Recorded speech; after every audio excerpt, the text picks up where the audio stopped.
Yo, boys and girls, what is going on? It's your boy Peter here, aka Peter Freakout 10, baby. Bring you guys episode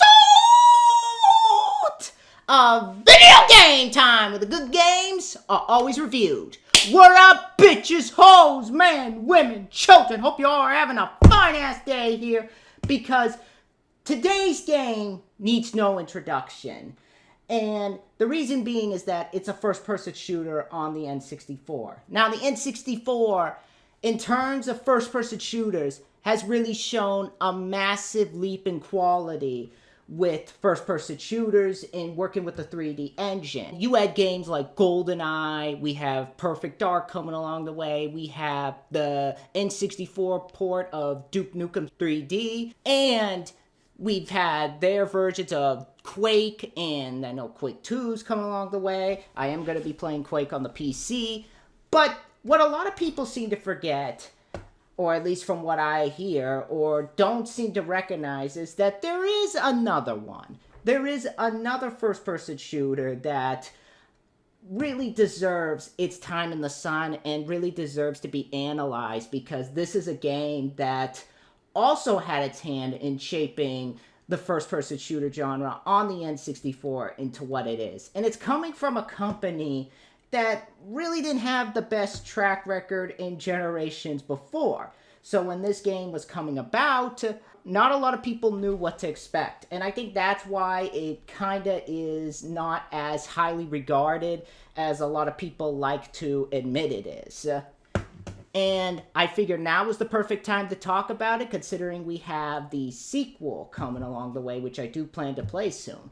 And what game is that, you may be asking? That game is none other than Turok Dinosaur Hunter. Yeah, we're talking about this game, boys and girls. So, what makes Turok what to me makes Turok a... Well, I wouldn't want to say forgotten game, underrated, because it does get highly praised, but what makes Turok an often overlooked gem? Well, grab your guns and grab your knives, grab your quad rocket launchers, and let us talk about Turok Dinosaur Hunter. Now, before we get into the review, I just want to say a couple things. One thing in particular is that for this review, I can't use clips of me playing the game because I haven't done a Let's Play of this game because of the fact that I shot it from my N64 down there. I just want to get a good view.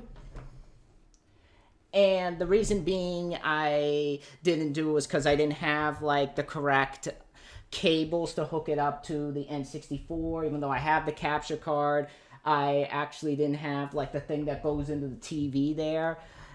But I will do a Let's Play on it soon after. I may do Turok 2 first, or I may do that one first, so that I can have some continuity. But with that said, I didn't catch any footage for it, so you're going to be seeing pictures the whole time, and for me to actually show an example or something. So that's pretty much why for this one I didn't have any footage. But never fear, in the future that will change soon. I'm going to get the cable so I can hook it up to the TV, and I can do Let's Plays from other consoles. So just wanted to get that out there. Without further ado, enjoy the review.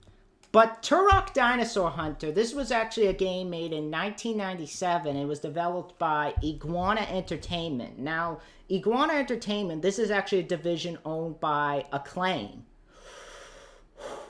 When I say a company that didn't have the best track record, I mean Acclaim, because I think a lot of people know about Acclaim's stench on the gaming market and the fact that they're known for releasing licensed games that really were just half-assed games that they rushed out to meet a deadline, because there was always stories about them being on the verge of bankruptcy. But what a lot of people don't seem to realize is that Acclaim is not the sole developer, it's actually the publisher.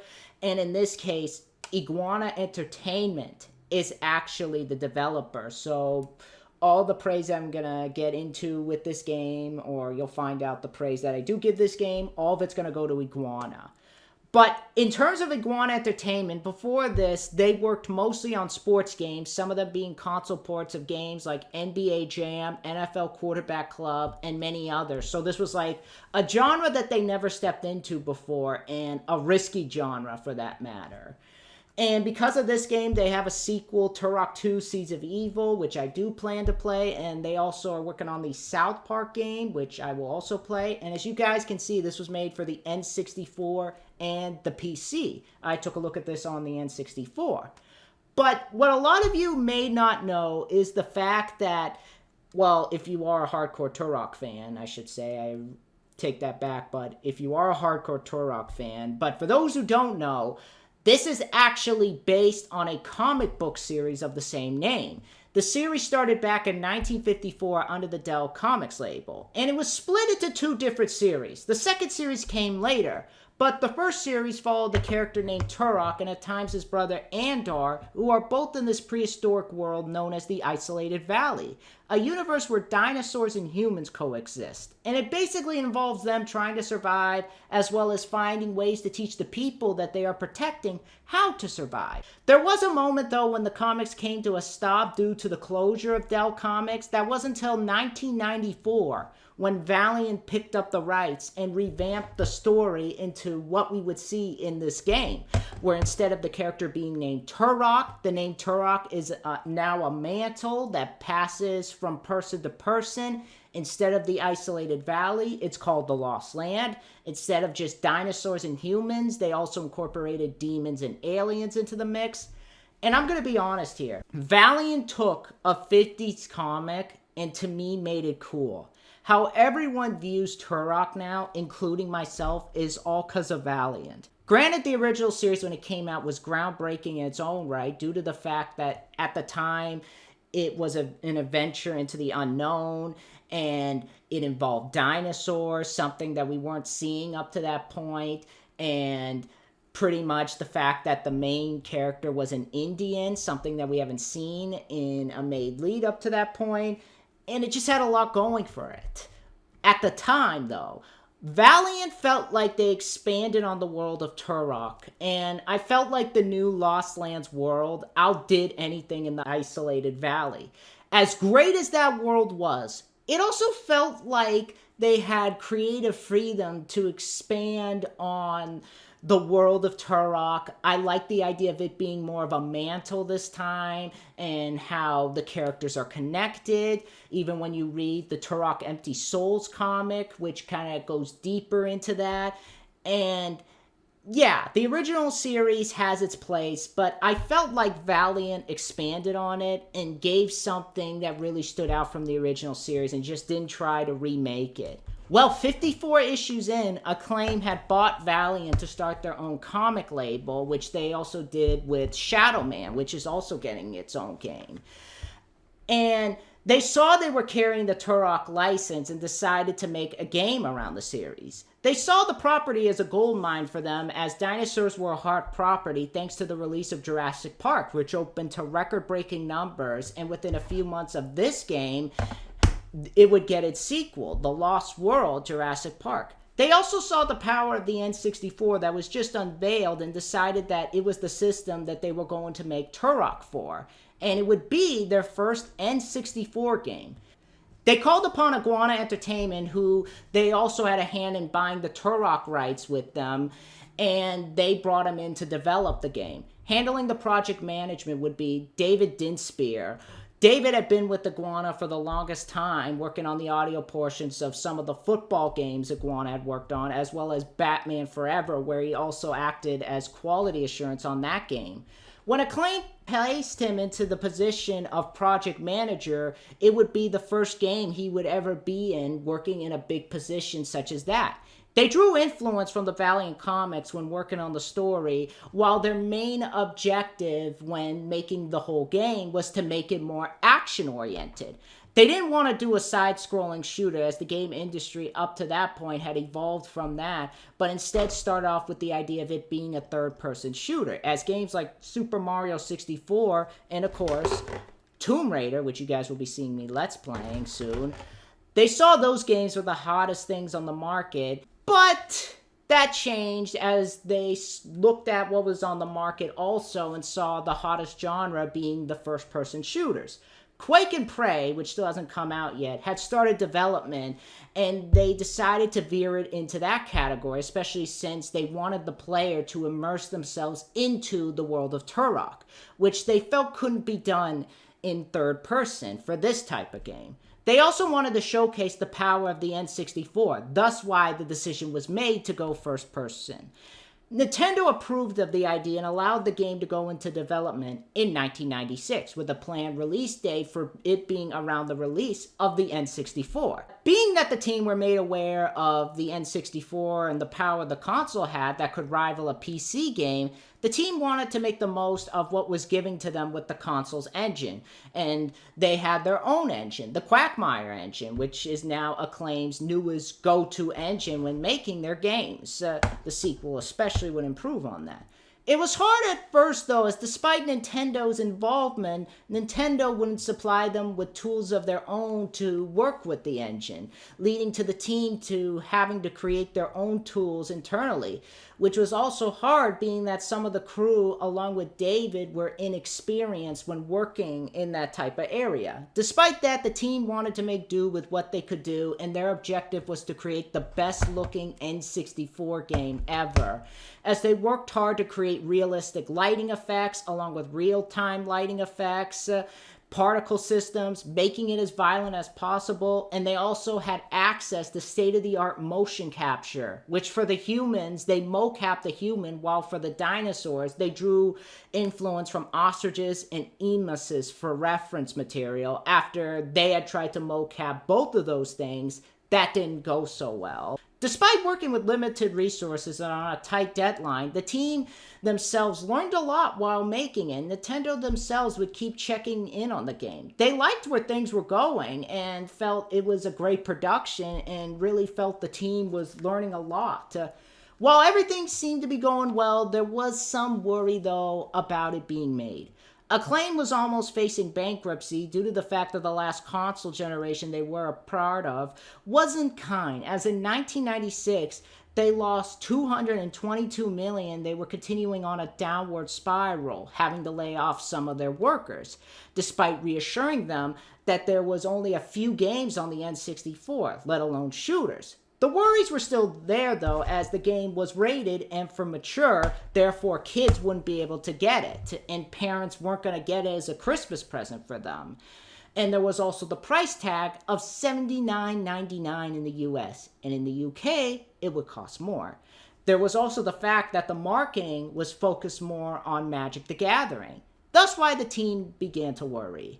While it was originally planned to have a release date of September 30th, 1996, the game had to be delayed to iron out the bugs. But it benefited the team as they began marketing the game with magazine ads, TV spots. There was also a contest where you would win a Turok branded N64. They also made Turok themed controllers. And it also gave the people a lot of time to pre-order the game. And just from the pre-orders, the game exceeded Acclaim's expectations. So much so that even before its release date, they announced production on a sequel, Turok Dinosaur Hunter 2, which was of course named to Turok 2, Seeds of Evil. We'll see how that is in October. Might be delayed, but we'll see. But their worries subsided, as 2 months after its release, the game surpassed $60 million and held the top spot of video game rentals for 7 weeks. And I think later on with the PC release, it helped give them some profit, along with it being reissued for a Christmas release of 1997.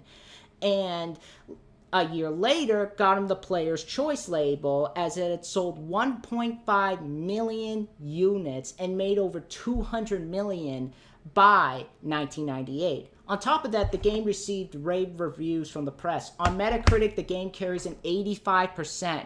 Critics praised the game for distinguishing itself from other shooters on the market, the game's graphics, gameplay, and controls. There were some aspects that were criticized in those areas, despite a lot of people having great things to say, in particular the platforming. Some people combined with the aspect with problems they had with the controls. which I'll touch upon later, as they felt the aiming was a bit touchy, which I don't think that was the case. I think it's something else with that area. Again, I'll touch upon it later.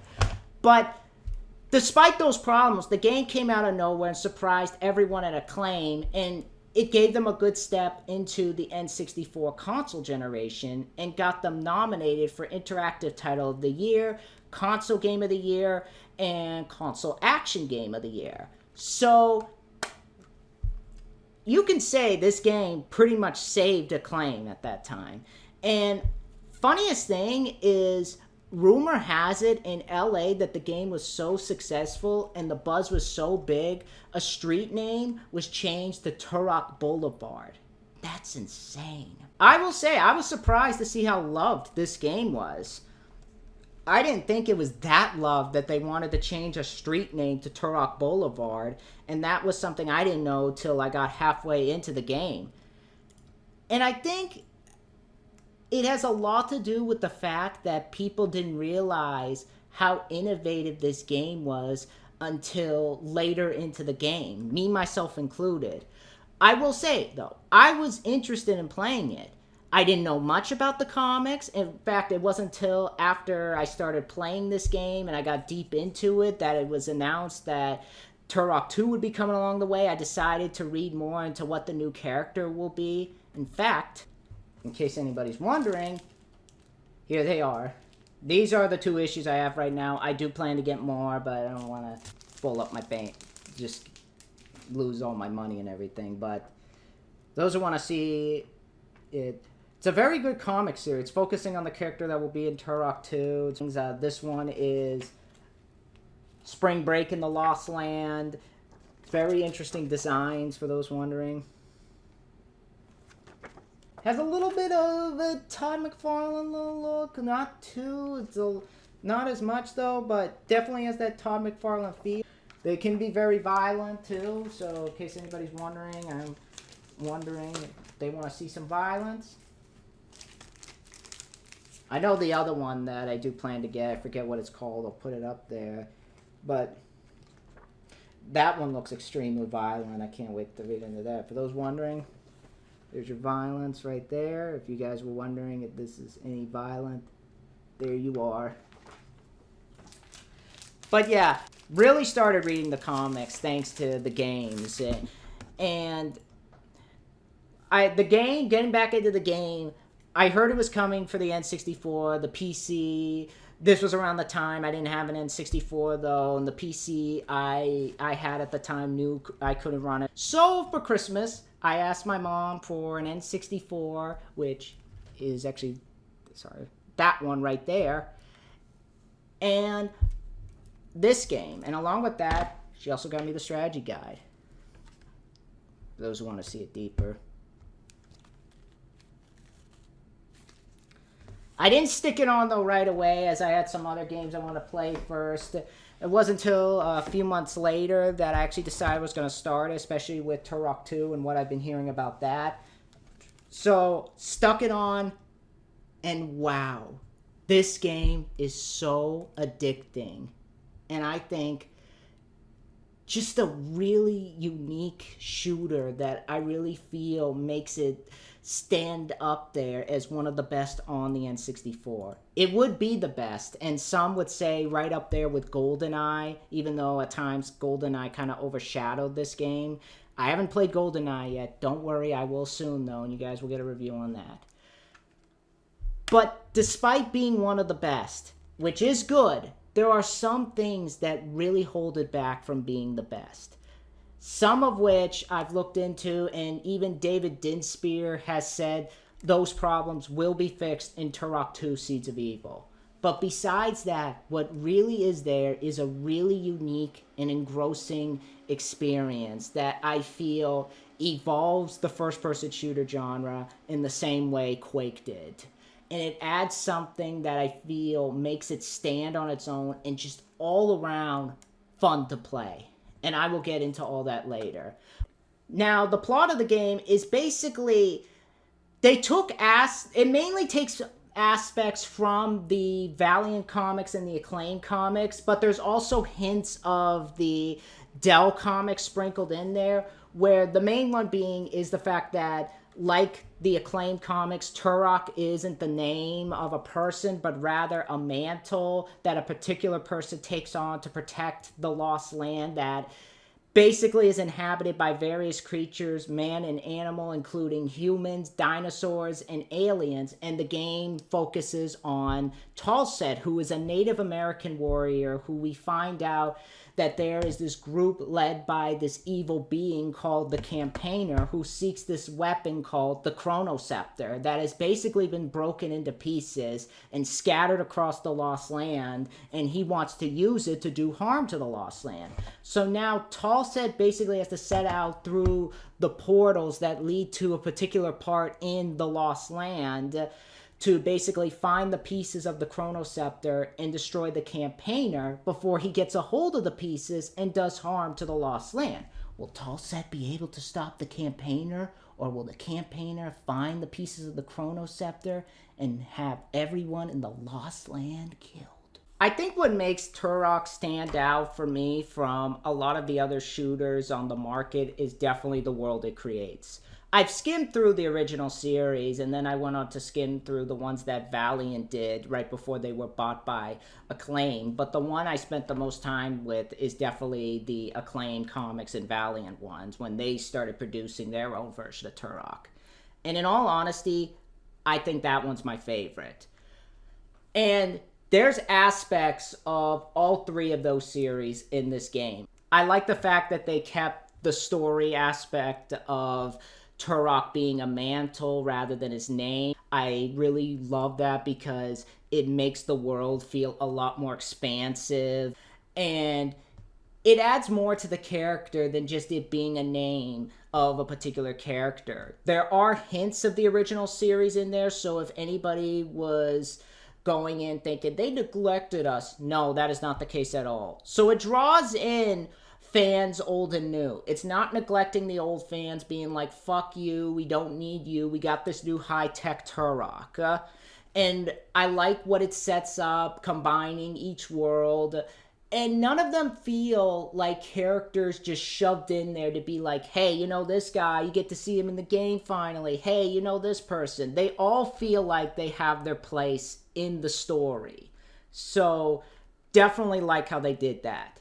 Now, that being said, there are some aspects of the game where the story doesn't feel as developed, because all of the stuff I just mentioned when I was talking about the plot earlier, you have to dig up yourself. As when you start, the game just drops you into the world of Turok and just tells you, go do this, that, and the third. And I'll get into those a little bit later. So there's no sense of character development. So you're going to be lost and confused. Which is why in some areas you have to be familiar with some aspects of the world of Turok. But if you're someone who likes looking through manuals and seeing the story, it's in there and you're going to understand it more. But I know a lot of people are just going to buy the cartridge and they're going to go in confused, like, what's going on? And you're going to have to dig up the story yourself. And a lot of people I know aren't going to buy the strategy guide as they don't think it's needed. So you're going to be a lot more confused than you think. But that being said, where I think that could have benefited is if they had some form of getting the story across to you in a way that was simple, besides expecting you to do homework. Because Duke Nukem 3D had a way of getting the story across, and that was in through the help panel that you could just open up and read that. I don't know why they didn't do it with this one. But I don't want to say I wish they included cutscenes and all that, because I don't necessarily think they could in that aspect, and that's not necessarily the fault of the developers. And I think that has a lot more to do with the fact that they were trying to understand the new hardware that they were working with, whereas someone who worked at Rareware, or works at Rareware, I should say, when they were working on Banjo-Kazooie, which, yes, did come out later after this. But in that area, I think because Nintendo was helping them understand the system more and how to get the story into a cartridge, they had a better time with that. Whereas Acclaim didn't have that help. So I don't fault the game in that area. I just wish there was a little bit more wiggle room in there for you to understand the story as opposed to just dropping you in. But I think it can be forgiven once you get into the world of Turok and you know the story itself, because what is there is very creative, even with the story being so paper thin at times. Now, moving on to the technical side, I gotta say the graphics in this game look great. For a first game on the new hardware and using the Quagmire engine, despite the fog being the one thing that people bring up when they talk about this game because they were having a problem with the draw distance, I think the game itself looks great. The levels look great. You'll visit a great amount of greatly designed locations in the Lost Land, which include jungles, tombs, underwater areas, and even a treetop village. There's definitely a lot of variety in those areas, and the levels don't feel like the same thing over and over and over again. And I think despite being inexperienced with the engine, the team made the most with what they knew and created some great environments. And I like the fact that the jungles don't feel like the same thing over and over again. Each one is set up differently. There's different enemy types in each level. So it feels like there's a sense of understanding that you have to adjust yourself to a new level. And these areas really do feel alive. It doesn't feel like there's empty space just to show off the engine. You'll see animals running around, dinosaurs, and they're not there for decoration, which is great for a type of game like this. Besides that, another thing I do feel makes this game stand out is definitely the enemies itself. Besides that, another thing that I feel makes this game stand out from the others, definitely the enemies themselves. You'll see dinosaurs, which include raptors, triceratops that will have people on them. There's these mercenary guys that will run to you and try to shoot the hell out of you. There's these huge green guys called purlins, giant robots, and even lizards. And when it comes to how like the non-human enemies look, like the dinosaurs, the big green dudes, and even some of the bosses, which only consists of 3 or 4 bosses, which I'll touch upon later, I feel they look great. The raptors especially look the way they should look and definitely look closer to what was once their real-life counterpart, especially if you watch Jurassic Park. The animation on how they move and the sound effects, I think they definitely look great and lifelike. The other ones look cool, the triceratops, the weird lizard-looking dudes, the purlins. I think they're definitely greatly designed. But probably I think the standout are definitely the bosses. I think they are the best designed out of anything in this game. Like you have this giant mantis that will spit up acid at you. There's of course a T-Rex. I mean, come on. What game about fighting dinosaurs wouldn't be complete without fighting a T-Rex? But in this boss, it has a dude on it that shoots lasers towards you. So there's a sense of scale to some of these bosses, and just seeing how big some of these guys are, it really gives them a threatening presence. I'm going to talk more about the bosses and how they play later, but in terms of designs, they're creative and definitely really greatly designed by the team at Iguana.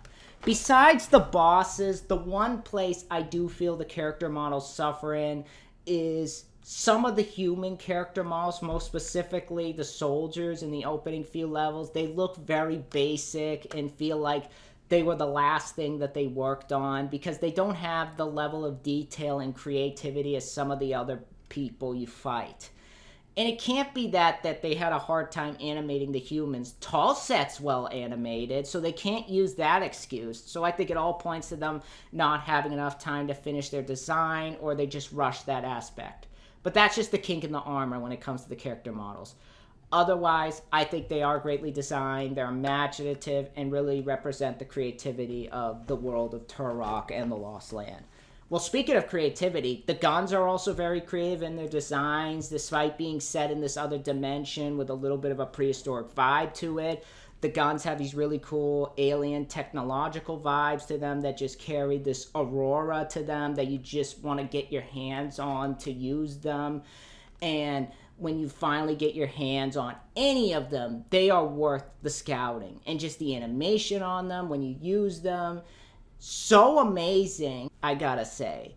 it is just, they are so cool, especially when you look at the animations and what they were able to do with them on an N64 of all things. Like when you use the quad rocket launcher, when you shoot it, you'll see another rocket entering the chamber. Just little things like that make the weapons feel really powerful, make you feel like a badass. And the weapons themselves create a nice paint job with some of the enemies you kill, because weapons provide a great amount of animations. Like when you shoot someone in the neck, blood will squirt out and you'll hear them gurgling, and you'll see them holding on to their neck for dear life. People will fall. If you see a dude riding a triceratops and you manage to kill the triceratops, you'll see the triceratops fall on the guy and you'll hear a squish sound with the guy screaming. So there's a great sense of variety to the animations. They aren't the same thing over and over and over again, where it's just like, oh, shoot someone in there and blood squirts out. They each have their own set of animations for who you kill and what you kill it with, and what part of the body you hit it with. So for each enemy, it makes it fun to go around and use each weapon and shoot at each part of the body to see what you get. And just the sound from the guns themselves is really good. The enemies sound like they should. It's not heavy on voice acting, but what small amount is there is good. Along with the score itself, which is also great, Darren Mitchell, who is working on Turok 2, definitely makes you feel like a warrior in the jungle, with each piece of the score fitting a particular level. You really feel like each theme gives the level its own identity, and just all that stuff showcases the talents of the people at Iguana. And what little group they had in working with the new engines, that definitely shows some first-time jitters. But for what little knowledge they had, they definitely delivered a game that showcases the power of the N64. But you can have the nicest looking game ever. But to a lot of people, that doesn't matter. Because if you want to explore this game's awesome environment, you gotta have good gameplay. So, how is the gameplay? Well, let's talk about that. Basically, Turok plays from a first-person shooter perspective, where it's basically split into 8 levels that you venture into. And basically, the aim of each level is you have to collect these keys that will open up the next level for you. And it may seem a bit repetitive at first, because you'll basically be doing that for each level. But the thing is, the game makes it really challenging by hiding them to a point that you really have to dig deep into the level to make sure that you found them all. So you really have to basically give the game some patience and really explore each level. Now, that may turn some players off, as the game requires you to do a lot of backtracking, and that may annoy some people, as I know there are those people who really do not like backtracking and really want more faster-paced shooting. And believe me, I can understand, because when I did start this game, I did sort of feel like, oh my god, I gotta go back and all that.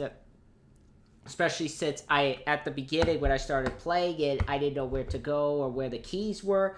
Thankfully, when I started reading the strategy guide, it became easier to find them all.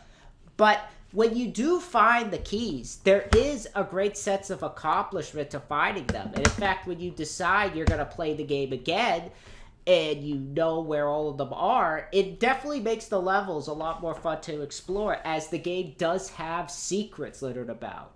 In some of the levels, for example, you could actually find a more powerful weapon than you would find later on in the game, thanks to some of those secrets. You could also collect these diamond-looking things that when you collect about 100, you'll get an extra life.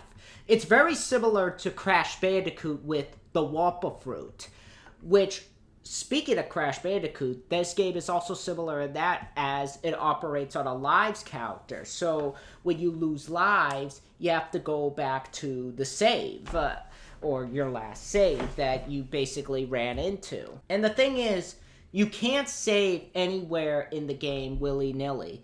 Instead, you have to make your way through a certain amount of the level till you hit these tube-like structures that you can save on, which can be annoying, especially when you have a good routine going on in your real life and you make it through a good amount of the level and you look at your watch only to realize you gotta be somewhere, there's something you gotta do, and there's no save totem nearby.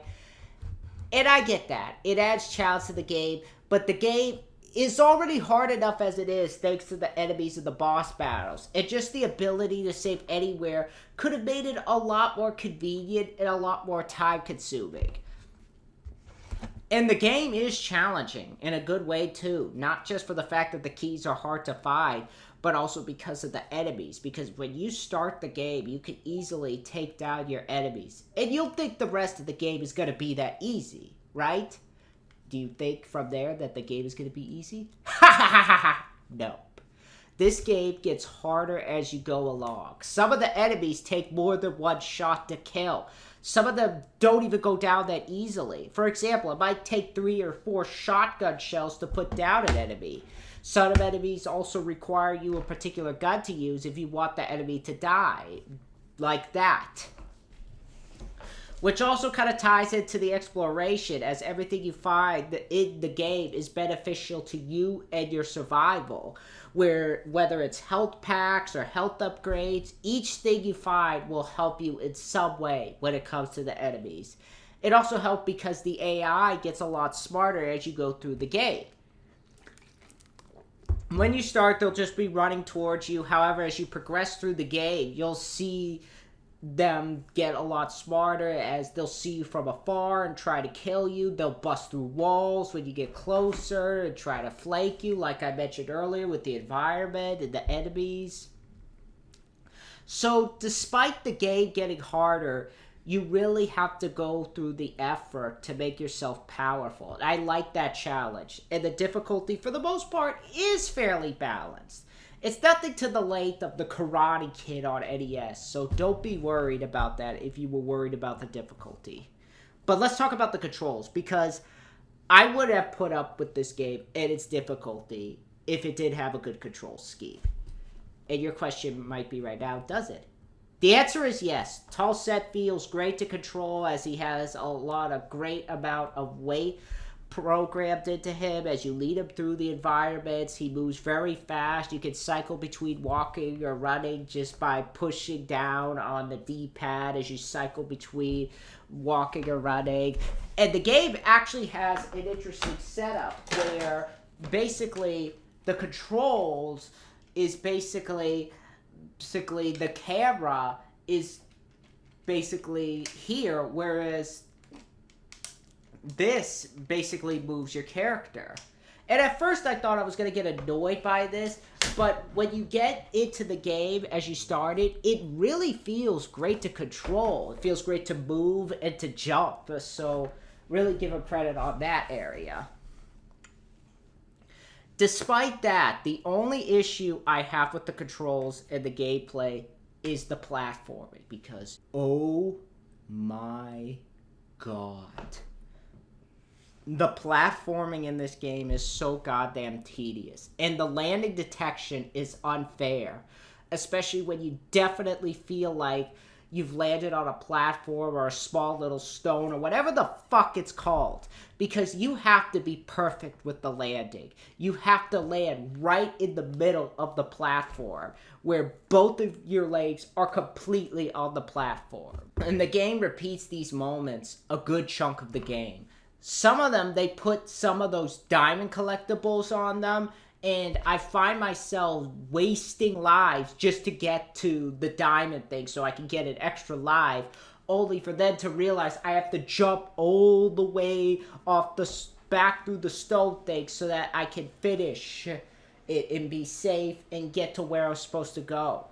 You can't even try looking down as the damn thing springs up. As say, like you want to keep looking down, you have to hold the stick down like this as, well, I'm doing up because the thing is inverted, but you have to keep the stick up as you basically look down, otherwise you go down. So that got annoying. You can't even turn off inverted controls in the menu. It's like, what the fuck kind of bullshit is that? It's not fair. You're gonna put these platforming moments in the game, at least make them easy to do, and at least make the camera manageable in those moments. And I'm glad that David realized this as I'm excited for Turok 2 because him and the people at Iguana are getting rid of the platforming because it made those moments drag on for such a long time. Another place I feel like the controls really suffer is basically this ability they added where when you double tap on the movement buttons, like right here on the C buttons, basically if you do it to either the left or the right, you will dash in that particular direction. And while on paper it's great, as you'll give yourself ability to quickly move out of the way of a projectile that's being shot at you, conserving your health, there are moments though where you will not focus on what button you're pushing or what you're focusing on because you're trying to kill an enemy or basically moving forward or something, and you'll accidentally double tap the button, and in the heat of the moment, you'll fall off the fucking cliff. I've had this happen to me so many times, and the idea to map it to both the movement buttons, to make both the movement and the goddamn dash button on the left or right button, I think was the stupidest idea in the game. I don't know why they didn't do it like Tomb Raider, where on Tomb Raider, you could, I know it's not the control I use for Tomb Raider, but you could push one of these buttons and make A or B the thing that cycles through the weapons. That would have been much better. And it also gets annoying in those moments because of how fast Tallset moves, even though it's weird in the same breath because I like how fast he moved. But here it gets annoying because he'll dash off to the left and he'll fall off the cliff, ending up like that chicken the opening a cliffhanger.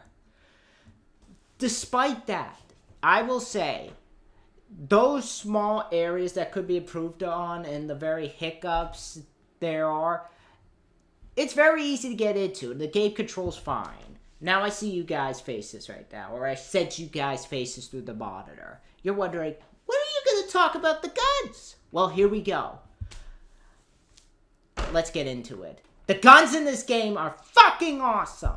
I will come forward and say these are some of the most creative weapons I've seen in an FPS game. On the surface, some of the weapons that you get, you might have seen before, but the way they function and the damage they have goes leagues above and beyond anything you've seen in other games. You start out with a knife, self-explanatory, but then you get a pistol, an AK-47, two versions of the shotgun, an auto shotgun and a regular shotgun. The auto shotgun reloads faster than the regular shotgun, which you could use either one, and they both get like different shells you could use, such as regular explosive shells, which I thought was very cool. And some of those right now may be saying, those are the unique weapons you were going on about. I'm getting to that. Shut the fuck up! I'm kidding. The unique weapons, you also get a bow and arrow, which you could use. It's basically, it has a different name. It's called the tech bow here. And basically, you could, like the shotgun, you could shoot regular explosive arrows, just like Rambo. There's also a grenade launcher. There's a minigun.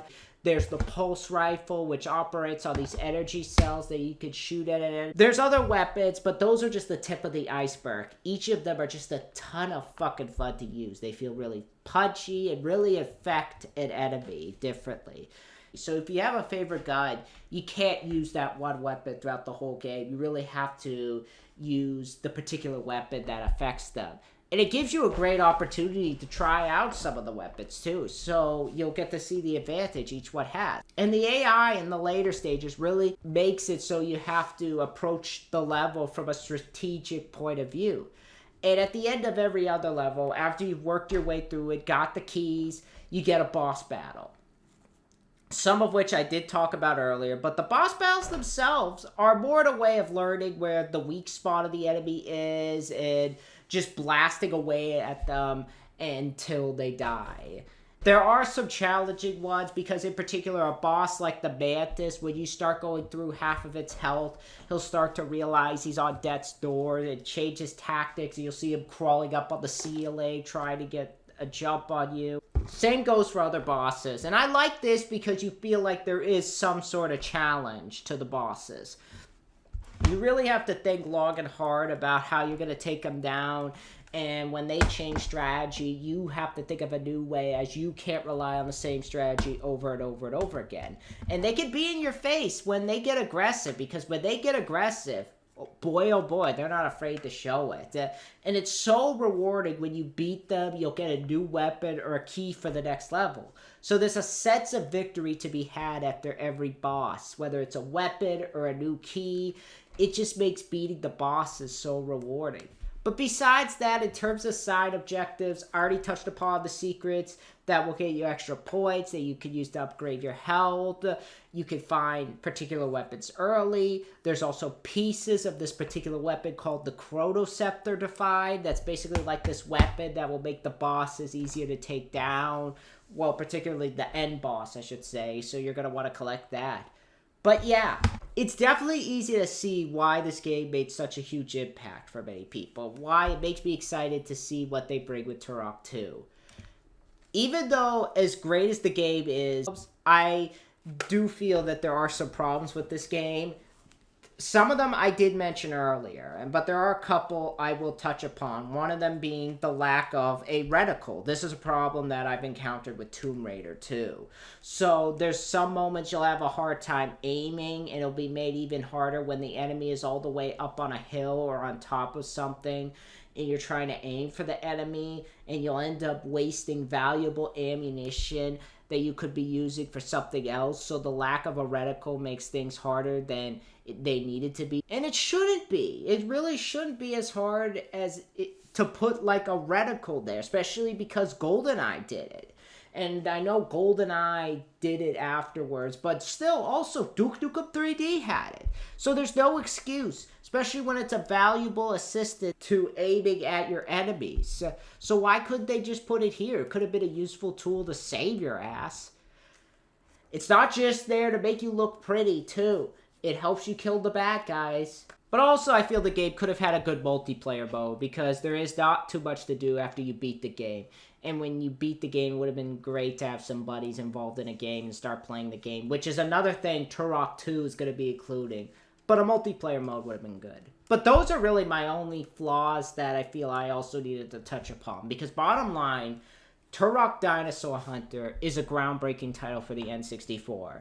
And for good reasons. It's a fast-paced, no-holds-barred, dinosaur-chewing good time that really should be played by anybody who's a fan of first-person shooters, dinosaurs, or the Turok comics, if you are one of the 5 people who knows what they are. It really makes me excited to see what the sequel offers, because while it's a great game, it does have some problems that I feel could be fixed.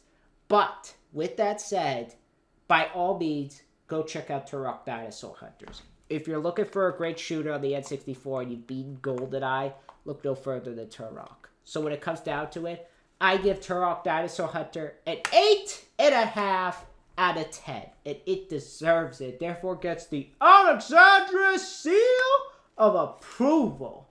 Definitely one to check out if you're a fan of shooters. If you're a fan of the Turok comics, it's a blast. But that's my review on Turok Dinosaur Hunter. And next time, I am going to do a review of Blade. That's coming soon. Today, I'm going to be checking out Rush Hour, so you'll be getting a review of that. I have a lot of stuff on the pipeline, so if you guys want to see those, be on the lookout for those. But for right now, I will see you guys later. Let me know in the comments below what you guys think of Turok Dinosaur Hunter. I'd love to know you guys' thoughts on this game. Do you guys like GoldenEye better or this one? I'd love to know what you guys think. But for right now, be sure to rate, comment, and subscribe if you guys are new to the channel and want to see more like this. I'd love to know in the comments below, and I'd love to get you guys' support. So go ahead and hit that subscribe button, hit that like button, do what you gotta do. It's a free country, but still, have a good day. I'll see you guys next time. Bye.